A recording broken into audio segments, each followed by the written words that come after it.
I'm really delighted that we have this date today, this PODE Day, Population Optimum Design of Experiment, that the PODE is for. And this is number 10. So I'm particularly excited that it can happen here in the Newton Institute. And let me just thank the Newton Institute staff for letting us have it here. So I won't take your time, just say welcome and hope you enjoy this day. And I will just let Franz to take us through the 10 years, maybe, I don't know. Yes, thank you very much, Beja. Again, I'd like to thank all of you for being here and for the Isaac Newton Institute to hold the second pod in here. The first was in 2011 and here. So my talk will not be very scientific because we will have very scientific talks afterwards, but I would like to take you through what we've done in this pod meeting in terms of methodology and application. And because we have some people who are not usual member of pod, I thought I should try to explain to you what we're doing in pod. So we're working in pharmacometrics.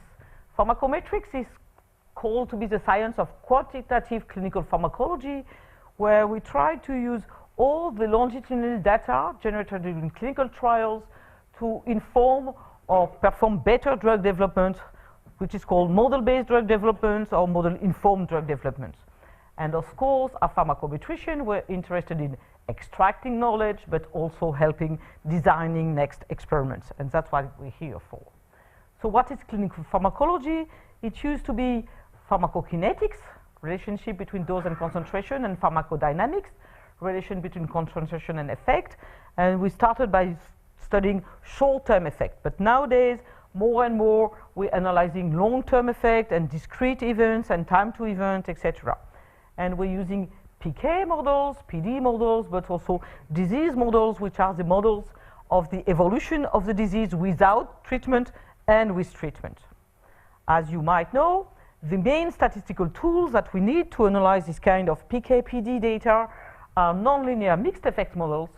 Nonlinear because PK and PD models are nonlinear with respect to the parameters, and mixed effect models because we try to analyze group of patients together. This area, it's also called population PK-PD, or used to be called population PK-PD, hence population optimal design. Population stands for population PK-PD. And these approaches are increasingly used in drug development. So what is the design issue? Well, first there was an estimation issue because, as you perhaps know, there is no closed form solution for the likelihood of these nonlinear mixed effect models. So we had to find good software and algorithm to perform maximum likelihood estimation. But now I think there are several softwares and there are good approach to do that. So I'm here because we are in a design conference. We're going to focus more on the problem beforehand. If you know you're going to apply the nonlinear mixed effect model to your longitudinal data, what is the best design to get precise estimates? And today I'm going to speak only about design for good estimation methods, not about testing, but of course we could extend those approaches for testing. So how many patients? How many sample times or observation per patient? What is the best balance between number of patients and number of observation per patient? Where to put the sampling times and other design variables. And you all know that, of course, the design will influence the precision of estimation. How can we do that? Well, we could do simulation, or in our field, we often call that clinical trial simulation, but it's just simulations. But you could also use the asymptotic theory and try to compute the expected Fisher information matrix to avoid all these cumbersome simulations. Because we're here in Cambridge, I'm going to put that slide that I put already last time. You all know that Fisher was the president of the Caius College in Cambridge. And this is a stained glass window at the Caius College in Cambridge. I remember 4 years ago I have asked whether we could visit that, and that I've been told no, it's a private college, we can't. So I'm asking again, can we visit? And so I'm sorry, Rosemary and Beja, perhaps if we come back here in 4 or 5 years, really try to make a special, visit of this stained glass window. For us doing design, I think it would be very nice. But has anyone seen that stained glass window here? Yeah, so it's not so private. So can you take me there? Okay, so I think it's a goal for next time. Okay, so my talk will be first, I try to go quickly what we've done during 10 years, how we've tried to evaluate the Fisher information metrics for those nonlinear mixed effect models. And then I wanted to show example of use of these approaches in industry.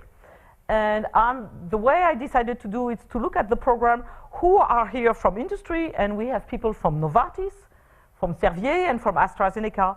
And each of them sent me a couple of slides about some recent example of the use of this approach within drug development. So I'm going to briefly present the examples, but because they're here, if you have questions, you ask them at coffee break or lunchtime about the examples, and then conclude. So 10 years of POD. Well, this workshop was created by Basia and myself in 2006 after a PAGE meeting. PAGE stands for Population Approach Group in Europe. So it's using pharmacometrics to analyze PK, PD, and those response data. And we said, well, there is this topic on design, and we want to do a one-day workshop on the theory of optimum design experiments in mixed effect models, but also their application in drug development. So Basia has a website where you could see all the slides and all the talks, etc., from POD, and thank you very much for doing that. I know it's not your everyday job to maintain a website. And we're very happy because it's a 10 years anniversary of POD, and I'm very happy to be here, and I'm very happy to share that with you, Basia, and happy to see this audience here. So it started in London. So the first POD was in London. And if the mark is on the left, it means that it's organized by the academia. If the mark is on the right, it means it's organized by industry. And you see that we've been moving around, going to Sandwich, to Paris, to St. Petersburg, to Berlin, back in UK at the Isaac Newton Institute, back to Paris, back to UK, Basel, and now back to Cambridge. So it's been hosted by industry and by university, and we've been traveling in Europe. We still have lots of country to go. And so if you want to hold a POD meeting, just tell us, because we don't know where next one will be. A little bit about the names here of who organized it. And I really want to thank Basia, who organized a lot of them, Sergei, well, myself, and people in industry also, because when the old meeting, it was within their campus. And it's always a free day, so it's, I think, what we want to keep. So I've made some statistics. There have been 88 talks out of the 10 PODs, so I'm including this one. 77% from industry. And you could see here all the universities that were involved in the talk. So these are by alphabetical order of the country: Germany, France, New Zealand, Poland, Sweden, UK, and US. And you see various universities from UK, 4 different universities, from US, different. And we have had very famous speakers like Dudbase or Catherine Shelloner. And I don't want to say that the other one were not famous, but you know. So you see quite a diversity of talks from various universities. And we have 13 PhD who talk at POD. And the one are in Italy, they don't have their PhD yet, but I've been told that Marina is going to defend her PhD next week. And all those did give a talk at POD. And we still have here, in bold, Tobias is here, Sebastian is here, Tim is here. There are 3 previous, I would say, POD PhD. I'm not sure, it's not a POD PhD, but you give a talk at POD during your PhD. Of course, there have been also talks from industry, and these are the company where people were working at the time they gave the talk. You know, they're changing all the time, but when they were giving the talk, it was in these all different companies, so they're very supportive of using these approaches. But there is also this Aptiv solution and Icon, and I think Aptiv solution and AdPlan are both by Icon, and here in the room there are at least 4 or 5 of you from Icon, which is a CRO working on adaptive design for drug companies. This is a list of the most talkative speakers who spoke at least 5 times at POD, and I make you the promise it's my last time. No, it's my last time. So in blue is all who are here. So we're all here, except Steve the Fool from New Zealand. He really feels bad that he couldn't come, but it's very far away from him. And not only we're all here, but we're all giving a talk. I'm giving a talk, Andy's giving a talk, Sebastian giving a talk, Valerie is giving a talk, and Sergey is giving a talk. So I think we should, change generation. Well, Sebastian is the younger generation, but okay. So what we try to do, we try to evaluate the Fisher matrix for nonlinear mixed effect models.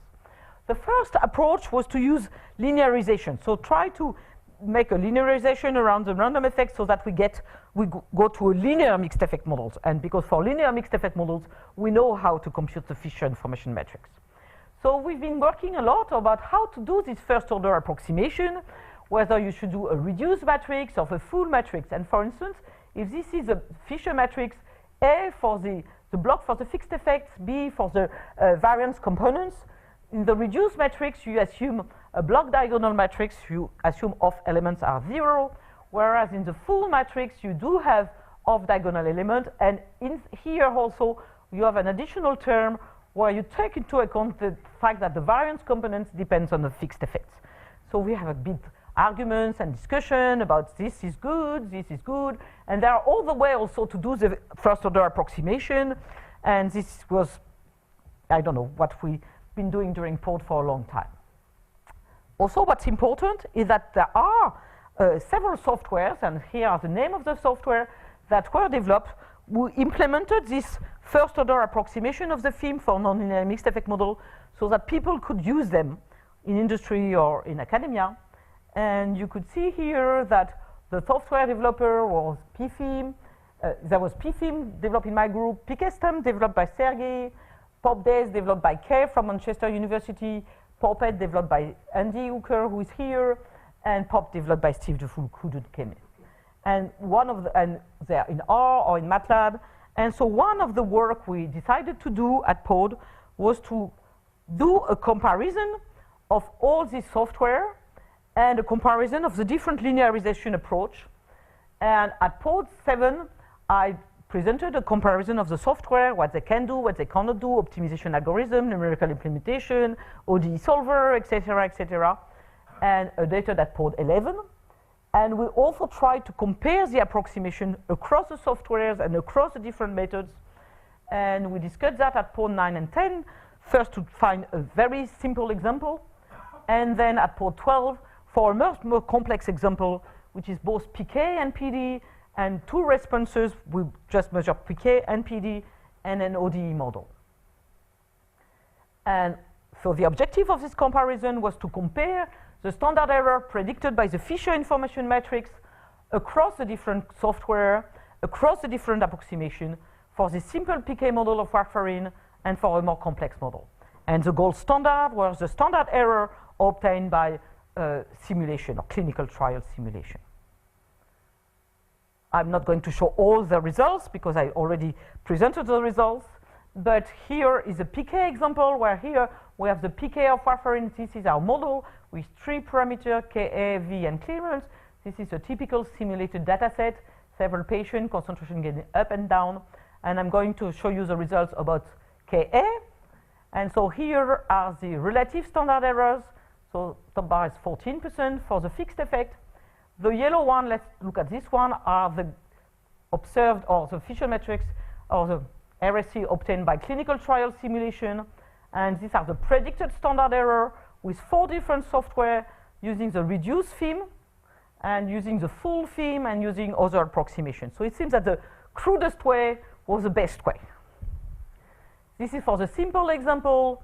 We had a much more complex examples with ODE here, where you have the PK of the drug, the viral load going down, and I'm going to focus here on this parameter, EC50, which is a link between PK and PD. And again, these are the clinical trial simulation. These are the results for different softwares for this EC50. And again, we found that all the software will give exactly the same answer when you use the same approximation, but there was difference between the different approximation. So we were quite happy.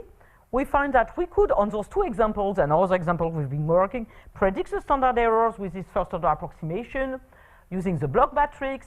We had numerical issues to solve across software, the way we do ODE and so on, but we solved them. And we find out that the computing time, for instance, for this HIV example, was 5 days if you want to do the extensive trial simulation and so on. And Linda is laughing because she knows how long it could do to do simulation. Whereas if you use any of this software, it would take 5 minutes to evaluate a design. And we published, and I think I should send that to the Newton Institute because we indeed published that, and all these bold characters are here in British Journal of Clinical Pharmacology, and I'm very happy about that paper, which is really a pod paper, because all the software developers in this area are co-author of that paper. So we agreed. So this could be the end of pod, but not. We discussed, but we discussed that perhaps we should continue working on better approximation, because first order linearization is perhaps not good, and it's not going to work for discrete data. And also perhaps there is still the problem of design optimization.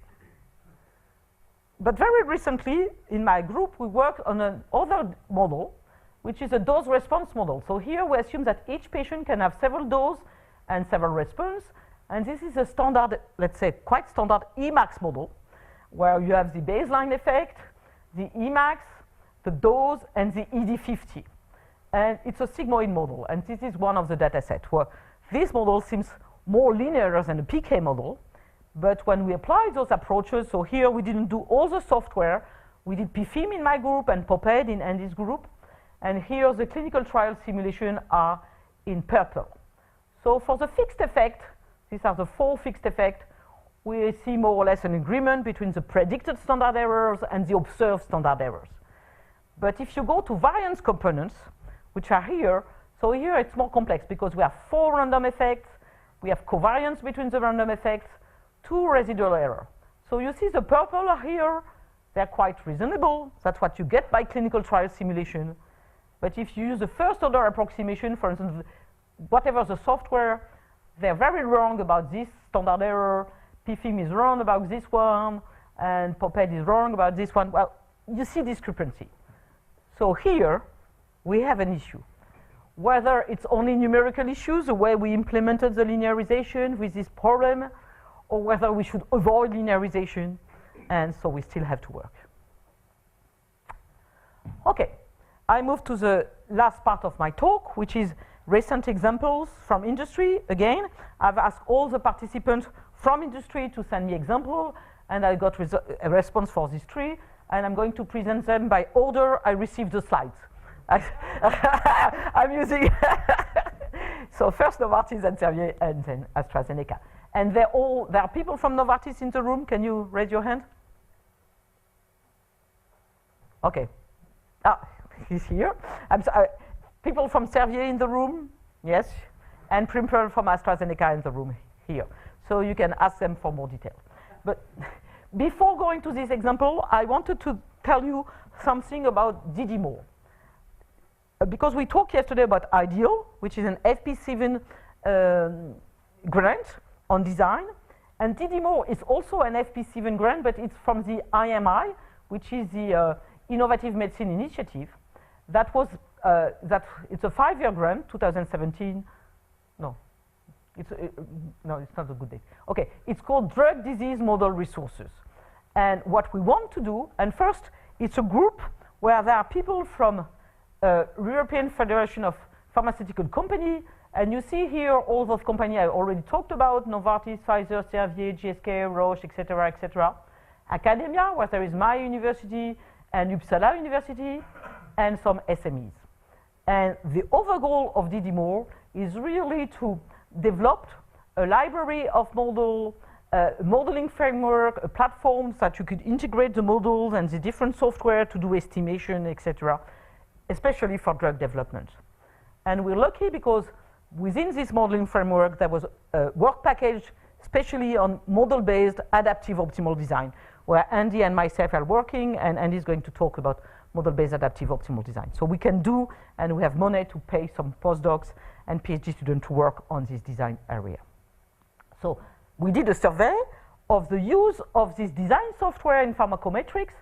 So to start with, and that survey was published in 2013, and so there was 10 companies, and 9 of the 10 companies were indeed using one of these software, PFIM, POPET, PK stems, and etc. For designing, for evaluating design, for optimizing design, with more or less complex design. But it was mainly for PK and PD. But also what they wanted, they were expecting that the software will evolve, or the methods will evolve to handle more complex problems, continuous covariates, LOQ data, robustness across model, discrete data, joint continuous and discrete, joint time to event data, project shrinkage, etc., etc. So there was still a lot of expectation from EFPA members so that we improve our methods. So let's go to the Novartis example. So Martin Finks has been to several pods, and he told me, he said he wanted to, and Bjorn is going to be here, I think tomorrow, but at least he'll be here on Thursday.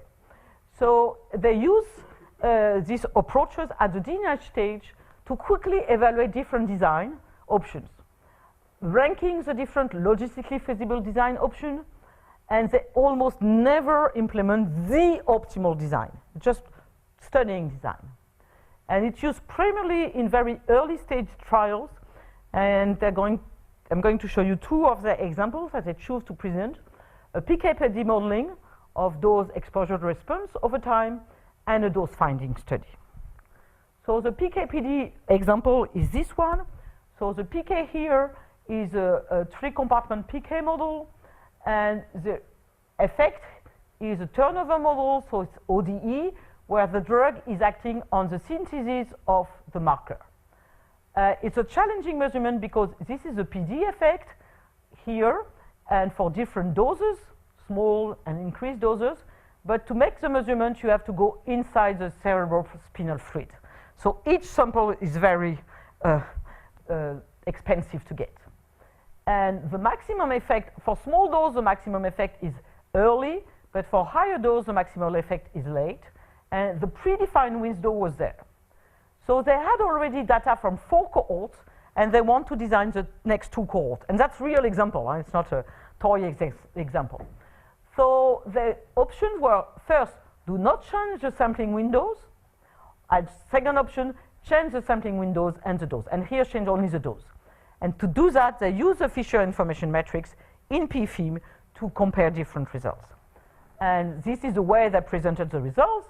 Here are the standard error for the various fixed effects of the model. Here is the overall criterion, which is the determinant of the Fisher matrix. This is varying only the dose, and this is a scale, and red is bad and green is good. And so they find out that without changing the sampling window, they couldn't get very good estimates. Whereas here, I know it's too small even for me to read, whereas here, where you change the sampling times and the dose group, etc., you could find good designs, and those designs were indeed implemented for the next 2 cohorts. The other example is a dose response example, where here they're using MCP mode or dose finding in their air package. They don't know whether the dose response is one of these shapes. You have different possible shapes, and they're all candidate and monoclinic. They use robust the optimal design across the 5 models, I'm sorry, but it was not possible to implement it logistically. So they look at different feasible candidate design of dose allocation, which were balanced, but this is a way to spread the dose, equally spaced in log, and some compromise. And they wanted to choose one of these design. So the way they did it, they computed the efficiency of all the designs versus the average optimal design, and find that compromise one was the best. And they also look at the efficiency of this compromise 1 design if the model was Emax 1, 2, etc., and see that for the worst case, this design was the best design for the worst case. Second example from Servier. So at Servier, there is a pharmacometrics group doing PK/PD, and they're really interested in optimal design, and they've funded PhDs, and they're working on DD more with us. Here is, during last year, how often they use these approaches to optimize PK samples in vivo for clinical trial, for studying identifiability, and to do power calculation. they pick that example, which is a real example of a phase 3 clinical trial where you can only have limited samples and where it's very important to get information on individual exposure, individual parameters, so that you can link it to efficacy or to safety. And we all know that in these nonlinear mixed effect models, we can have shrinkage, and they wanted to use the Bayesian-Fisher information matrix to predict the shrinkage to see how many data you need per patient. And these are the results. So here are the number of samples per patient. These are the different parameters of the model. This line is 50%, where you could expect that the shrinkage is not too high. And you see here that predicted shrinkage is decreasing when you increase the number of observations per patient, which is what we expect. And they pick to do 6 samples per patient because of these results. The last example, and then I will conclude, is the one from AstraZeneca. So it's really an ongoing trial. So they discarded everything on the drug, and etc. But I would like to thank you to provided it. So it's about studying hyperphosphatemia in patients with advanced renal disease. So there is only one slide, which is a busy, it's a busy slide. So the background is evaluating this drug against the increase of phosphate. So the design is that there is a washout period where you see the phosphate increasing, and then you give the drug and you see it decreasing. And we're using this, again, this kind of turnover model where the dose is acting on the synthesis of phosphate. So why they're studying why they want this indirect response model. And they were studying whether should we do a standard approach where you only analyze the endpoint, or should we do a longitudinal dose response approach and where we analyze all the data points that we gather during the trial. And the results were, and this was done by clinical trial simulation. So they didn't use any of the software. They did clinical trial simulation. And the results that indeed, if you use all the longitudinal dose response curve, you have a 50% reduce in uncertainty on the dose response understanding, a 50% reduced risk of selecting a non-effective dose, and the cost of doing a longitudinal analysis versus a standard analysis was reduced by 75%. And here are for various dose groups, so that's increasing doses, and that's different schedules, different dosing regimen. And these are the standard deviation, again the mean response or the response in each group, and you see using model-based analysis you have standard deviation much smaller. Okay, to conclude, well, as I've said, those nonlinear mixed effect models are increasingly used in drug development, and there is now the need to design study which will be informative, giving precise estimates.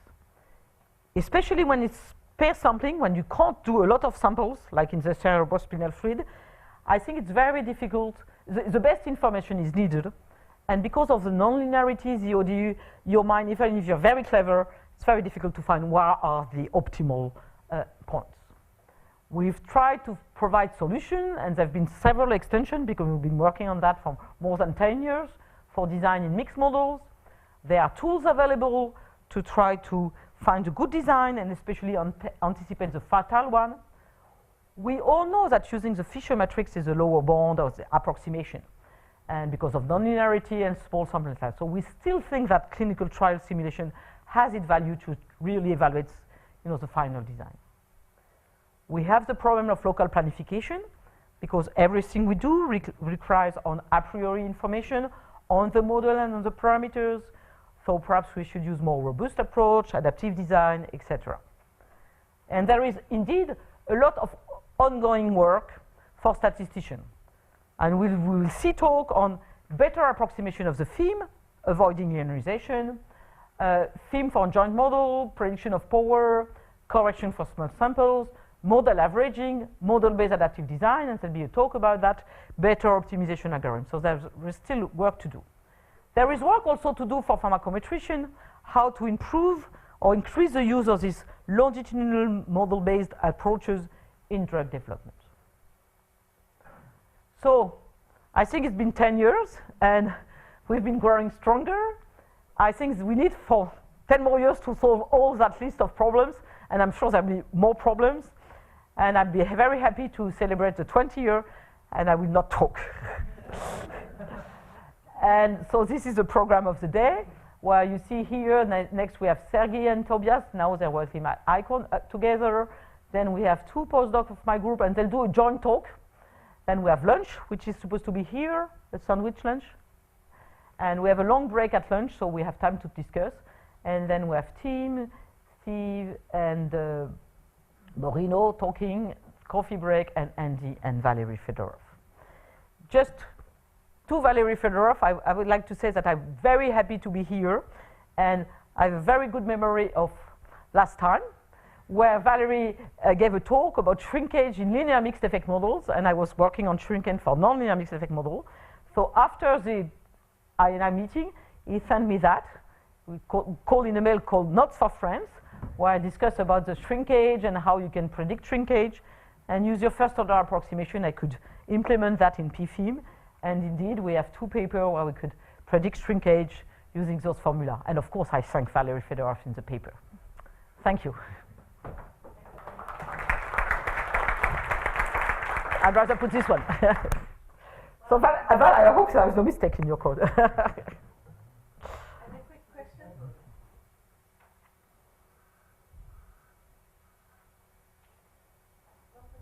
Thank you, Dan, again.